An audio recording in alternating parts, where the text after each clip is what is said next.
Hello everyone, Assalamu alaikum. Hope all of you are doing great. Today we are going to study about the breast, the surgical pathologies and the treatments, and this chapter is going to include everything you need to clear your final year exams.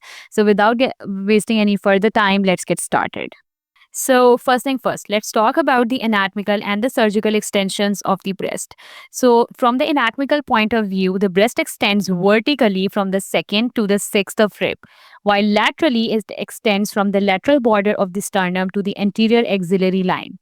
If we look at it from the surgical point of view, the surgical extension of the breast is vertically from the clavicle above to the seventh or the eighth ribs below. That means there is more length vertically as compared to the anatomical extension of the breast. While laterally, it extends from the midline to the edge of the latissimus dorsi posteriorly, and it covers definitely the more distance as compared to the anatomical extension of the breast. Then let's look at some of the anatomical parts of the breast. It has several different parts, including the nipple, areola, axillary tail, ligaments of the Cooper, and the glands. So, what's nipple? It is a round erectile structure in the center of the areola, and it contains the smooth muscle fibers which are arranged concentrically and longitudinally. The skin has a highly keratinized stratified squamous epithelium. So, this is very important from the MCQ's point of view that the nipple contains the smooth muscle fibers which are arranged concentrically and longitudinally, and the skin is made up of the keratinized stratified squamous epithelium. Then let's talk about the areola. It is the skin which is surrounding the nipple area, and it contains the involuntary muscles which are arranged in concentric rings as well as radially in the subcutaneous tissue. It contains the numerous sweat glands and the sebaceous glands, the latter of which enlarge during the pregnancy, forming the nodular elevations, which are called as Montgomery's tubercles. So, this is a very important question from the MCQ point of view on what are Montgomery's tubercles. So, they are nothing but the sebaceous glands which enlarge during the pregnancy and form the nodular elevations. Then what's the axillary tail? The axillary tail of the breast is of surgical importance for us because it is sometimes mistaken for a mass of enlarged lymph nodes or lipoma, while it is actually the normal anatomical structure of the breast. Then we have ligaments of the Cooper. This extends from the dermis of the skin to the pectoral fascia, and it provides support for the breast. The breast cancer involves the suspensory ligament. The ligaments may shorten and they cause the dimpling of the skin or the inversion of the nipple. So, this is also important from the MCQ point of view that what's the function of the ligament of the Cooper? So, the function of the ligament of the Cooper is to provide the support to the breast, and the what does the dimpling of the skin is caused by and what does it indicate? So, dimpling of the skin is sometime indicating the carcinoma, and it is because of the cancer invading the suspensory ligament, and the ligament gets shortened, and that's why there is a dimpling of the skin or the inversion of the nipple. Then let's talk about the glands present in here. The lobule is the basic structural unit of the mammary gland. From 10 over 100 lobules empty via the ductules into the lactiferous duct, of which there are 15 to 20. So basically, what's happening is there is a lobule that would empty itself into the ductule, and that would empty itself into the lactiferous duct. So the lactiferous duct is lined with a spiral arrangement of the contractile myoepithelial cells. So we have studied about three different types of these cells: the keratinized stratified squamous epithelium, which lines the skin of the nipple. Then we talk about the smooth muscle fibers, which are lining the areola. And then we talked about the myoepithelial cells, which are lining the glands of the breast. Then we come at the lymphatics. The lymphatics of the breast drain predominantly into the axillary and the internal mammary lymph nodes. The axillary nodes receive about 85% of the drainage and are arranged in the following groups, which includes the lateral group, which is along the axillary vein, the anterior group, which is along the lateral thoracic vessels, the posterior group, which is along the subscapular vessels, the central group, which is embedded in the fat in the center of the axilla, and then we have interpectoral group, which is between the pectoralis major and the pectoralis minor. And then we have all of these drain into the apical group of the lymph nodes, which lies above the level of the pectoralis minor tendon in the continuity with the lateral nodes. It receives the efferents of all the groups of the lymphatics present in here, and it is also in continuity with the supraclavicular lymph nodes. So there is a lateral groove which is along the axillary vein. There is anterior groove which is along the lateral thoracic vessels. There is a posterior groove which is along the subscapular vessels. The central groove which is embedded in the fat, and then interpectoral groove which is between the pectoralis major and the minor. And then we have the apical groove which receives lymphatic fluid from all of these group of the lymphatic nodes and lies along the level of the pectoralis minor tendon in continuity with the lateral nodes. Then we have some of the investigations we perform in cases of the surgical pathologies of the breast. And these include, first of all, the mammography, which consists of the high voltage but low amperage X-rays. Its sensitivity increases with the age as the breast becomes less dense. And a normal mammogram doesn't exclude the presence of the carcinoma. The screening mammogram is basically consisting of the two standard views. One is known as the mediolateral view and the other one is known as the craniocaudal view. The breast lesions on mammograms are classified by the BI-RADS, which is basically the breast imaging reporting and the database system. The BI-RADS scoring system ranges from 0 to 6, and the fourth is the stage where we are suspicious of the breast cancer and biopsy is recommended in those cases. So the grade 0 indicate assessment is incomplete and it needs the further imaging. The grade 1 is normal breast tissue, continue the annual follow-up protocol. The grade 2 is benign lesion with no risk of malignancy, continue the annual follow-up. While grade 3 is probably benign lesion, it needs 4 to 6 months of the follow-up. And then fourth is the grade where we are suspicious of the breast cancer and biopsy is recommended, while the fifth grade is highly suspicious of the breast cancer and biopsy is definitely required. And six is a known biopsy proven malignancy of the breast.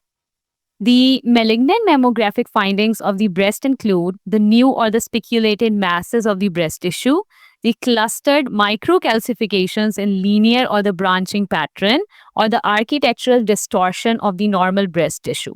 So these three findings are very important on the mammograph that lead to the suspicion of the breast carcinoma. Then we have some of the more investigations which we perform in cases of the surgical pathologies of the breast, which include the ultrasound and the magnetic resonance imaging or the MRI. The ultrasound is useful in the younger woman with the dense breast because it is useful in distinguishing the cyst from the solid lesions of the breast. It is not useful as a screening tool as compared to the mammography. But increasingly, the ultrasound of the axillary tissue is performed when a cancer is diagnosed, and guided percutaneous biopsy of any suspicious gland may be performed with the help of the ultrasound. Then we have MRI. The advantage of the MRI include that it is the best imaging modality from the rest of the woman with implants, and it is useful screening tool in high-risk women because of the family history as well. It is useful for the assessment of the multifocality and the multicentricity of the lobular cancer. It is also useful for the assessment of the extent of the ductal carcinoma in situ and is also useful in distinguishing the scar from recurrence in the women who have had previous breast conservation therapy for the cancer. So if the woman has implants, MRI would be performed. If the woman has dense breast, like in younger women, ultrasound would be performed to differentiate the cysts, which are more common in the younger women, from the solid lesions. But if we are suspicious of the carcinoma, we would perform the mammography, but it is more useful in the older woman because the breast is less dense as compared to the younger woman. And grade 4 of BI-RADS is the stage where we are suspicious of the breast cancer and biopsy is recommended. Then we have some of the malignant features which are seen on the mammographic findings in case a person has carcinoma, and these include neospiculated masses of the breast tissue, the clustered microcalcifications in linear or the branching pattern, or the architectural distortion of the normal breast tissue. Then we have some more investigations we use to identify the surgical pathologies of the breast, and these include the needle biopsy and the triple assessment method. The needle biopsy has 3 different options, including the fine needle aspiration cytology, which is known as FNAC, the core cut biopsy, and the large needle biopsy. In cases of the fine needle aspiration cytology or the FNAC, it is the least invasive technique of obtaining a cell diagnosis because we are using the 21 gauge or the 23 gauge needle in these cases. It is very rapid and very accurate investigation, but false negatives do occur because of the less cell sample available. And it cannot distinguish between the invasive cancer from the in situ disease. And that's why we are moving towards a more accurate method, which is known as a core cut biopsy. It allows the histological diagnosis of the breast tissue, and it can also differentiate between the duct carcinoma in situ, which is DCIS, and the invasive disease. It also allows the tumor to be stained for the receptor status as well. Then we have the large needle biopsy for the cases which are not even diagnosed on the basis of the FNAC or the core cut biopsy, because it involves using the needles of the 8 gauge or 11 gauge, which are basically larger needles as compared to the 21 gauge or 23 gauge needles. And then it also allows more extensive biopsies and therefore decreases the sampling error. Then let's move towards the triple assessment method, which is very important method used in the diagnosis of the surgical pathologies of the breast, especially the carcinoma. And it consists of the 3 levels of the assessment. One is known as the clinical assessment, the other one is radiological imaging, and the third one is tissue sample taken for either the cytological or the histological analysis. The cytological analysis include the FNAC, while the histological analysis include the core cut biopsy. It has a positive predictive value which exceeds 99.9% of the cases, and it should be performed in any patient who presents with a breast lump or other symptoms which are suspicious of the carcinoma. Now, after studying the basic anatomy, the lymphatic drainage of the breast, and the investigations we perform in cases of this in order to diagnose the surgical pathologies of the liver, let's move towards the pathologies themselves.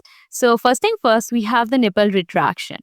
The retraction may occur at the puberty or later in life, and the recent retraction of the nipple may be of considerable pathological significance in cases of in the eyes of the surgeon. A slit-like retraction of the nipple may be caused by the duct ectasia and the chronic periductal mastitis, while a circumferential retraction of the nipple may well indicate an underlying carcinoma. So if you have a patient coming with a nipple retraction, you have to evaluate whether it's a slit-like retraction, which might indicate the duct ectasia, or it's a circumferential retraction of the nipple, which will indicate the carcinoma. And the treatment of the nipple retraction condition may resolve spontaneously during the pregnancy or the lactation, or the simple cosmetic surgery would be performed in order to treat the slit-like retraction. While if the person presents with the circumferential retraction, we will evaluate them with the triple assessment method for the suspicion of the carcinoma. The next disease include the Paget disease of the nipple. It is basically a superficial manifestation of an underlying breast carcinoma, which must be differentiated from the eczema. So, it is a malignant condition which results in the exematoid change of the nipple, which might be caused by the ductal carcinoma in situ or the invasive breast cancer, which is growing along the ducts into the nipple surface. On the microscopy, you will see the large ovoid cells with abundant, clear, pale staining cytoplasm in the Malpighian layer of the epidermis, which are known as the Paget cells. So what are Paget cells? These are basically the large ovoid cells which have the abundant, clear, pale staining cytoplasm, and they are present in the Malpighian layer of the epidermis. And they will indicate the presence of either the ductal carcinoma in situ or the invasive breast cancer, which is growing along the ducts onto the nipple surface. Then we have the difference between the Paget disease and the eczema. So the Paget disease indicates the underlying carcinoma, and it is a nipple condition which mainly present unilaterally, like only on the one breast. It occurs in the older woman because the chances of carcinoma increases as the age increases, and it does not cause the pruritus, and the needle may spread to the areola. The difference between the Paget disease and the eczema being the Paget disease present unilaterally, like only in the one breast. It is more common in the older woman, in which the suspicion of the carcinoma increases. It does not present with the pruritus, and the site of the involvement include the nipple, and it might spread to the areola secondary to the involvement of the nipple. It does not present with the history of the atopy, and the breast carcinoma is the breast carcinoma is common in the women which present with the Paget disease. While in cases of the eczema, it presents bilaterally, like in both the breast.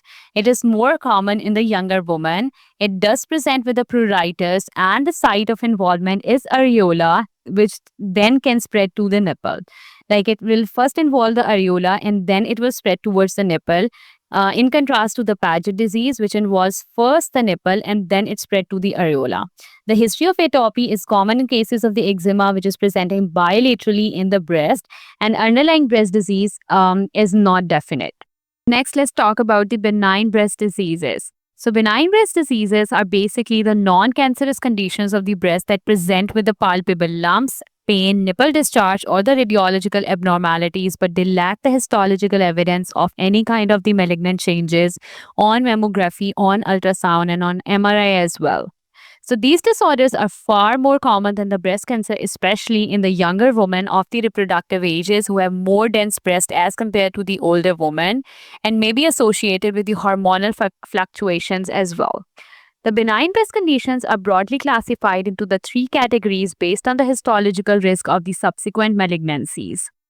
So let's study all of these one by one. When we talk about the benign breast diseases and three of its kind on the basis of the histology, there are basically three types. One is known as non-proliferative lesions. The second one is proliferative lesions but without atypia. And the third one is proliferative lesions of the breast with atypia. So on the basis of the histology, the differences we see here in cases of the non-proliferative lesions, they are simple breast cyst like fibrocystic changes. For example, fibrosis is occurring, adenosis, or the cyst formation. Or it could include the duct ectasia, then galactocele can develop, or the fat necrosis could be in cases of the non-proliferative lesions, and then mestalgia or the pain in the breast would develop. And then in cases of the proliferative without atypia, there is the usual ductal hyperplasia with sclerosing adenosis. Intraductal papilloma can also develop, but it is always without atypia. And the radial scar might form, and complex sclerosing lesion pattern could also be seen in cases of the proliferative lesions without atypia. When we talk about the proliferative lesions with atypia, on the basis of the histology, there's atypical ductal hyperplasia as compared to the proliferative lesions without atypia, in which there was a usual ductal hyperplasia. So, in cases of the proliferative with atypia, there is atypical ductal hyperplasia, which is known as ADH, along with atypical lobular hyperplasia, which is known as ALH. So, these are basically some of the kinds of these diseases which can be seen on the basis of the histology. Then if we look at the malignancy risk of all of these, so in cases of the non-proliferative lesions, there is no increased risk of the malignancy and the patient is generally safe, and it most commonly occur in the younger women of the reproductive ages. And then when we talk about the proliferative lesions without atypia, there is 1.5 to 2x increased risk of the malignancy, and it occurs in the middle-aged women which are moving towards the older age, and the chances of the carcinoma are increasing.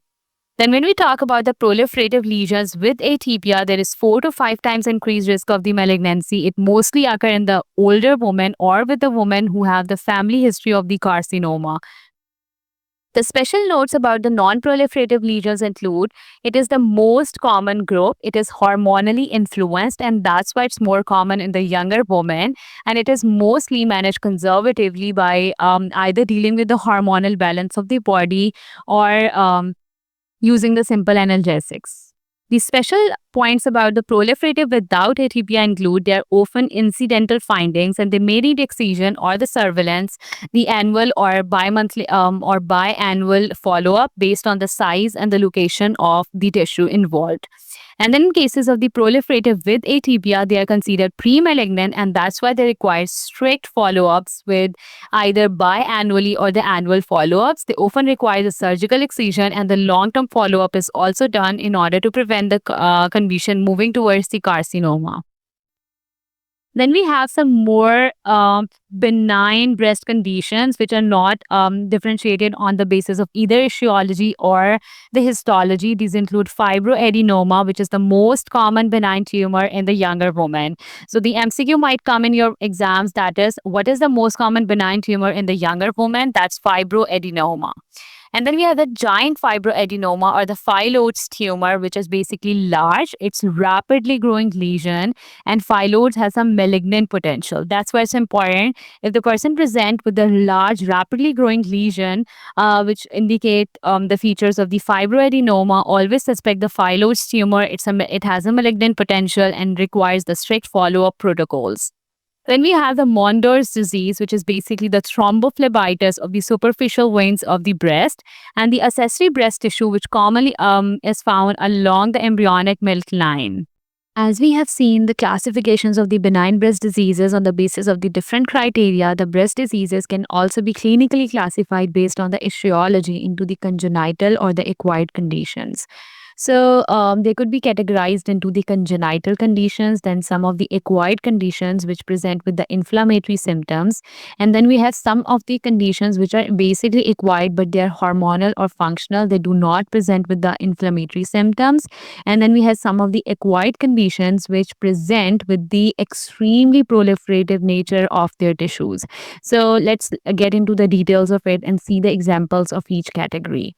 So the congenital diseases might include the polythelia, the polymastia, the amastia, the virginal hypertrophy of the breast tissue, congenital inverted nipple, the Treats disease, which is also known as the costochondritis.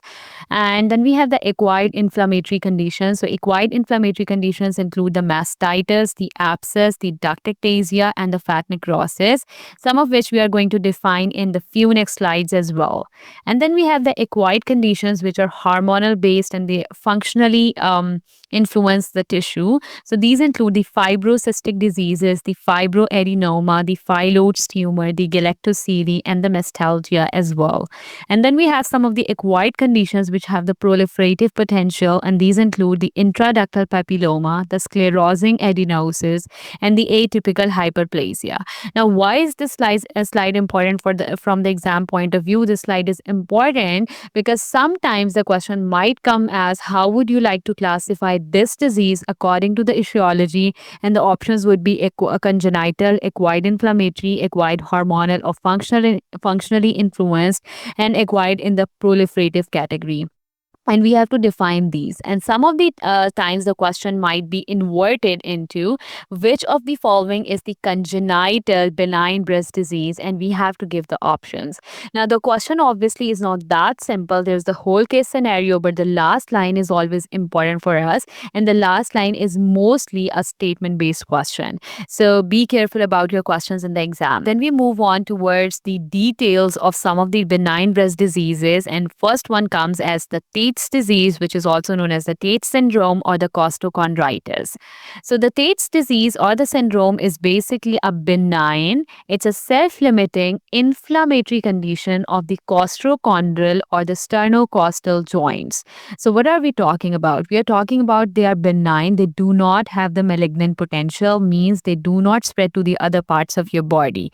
Then they're self-limiting because they only involve a particular area of your body, and their inflammatory conditions means they would be they would present as the inflammatory conditions, they would involve the inflammatory mediators of your body, they would obviously cause the inflammation. What is inflammation? There is pain, there is loss of function, there is edema, and there is the burning sensation there.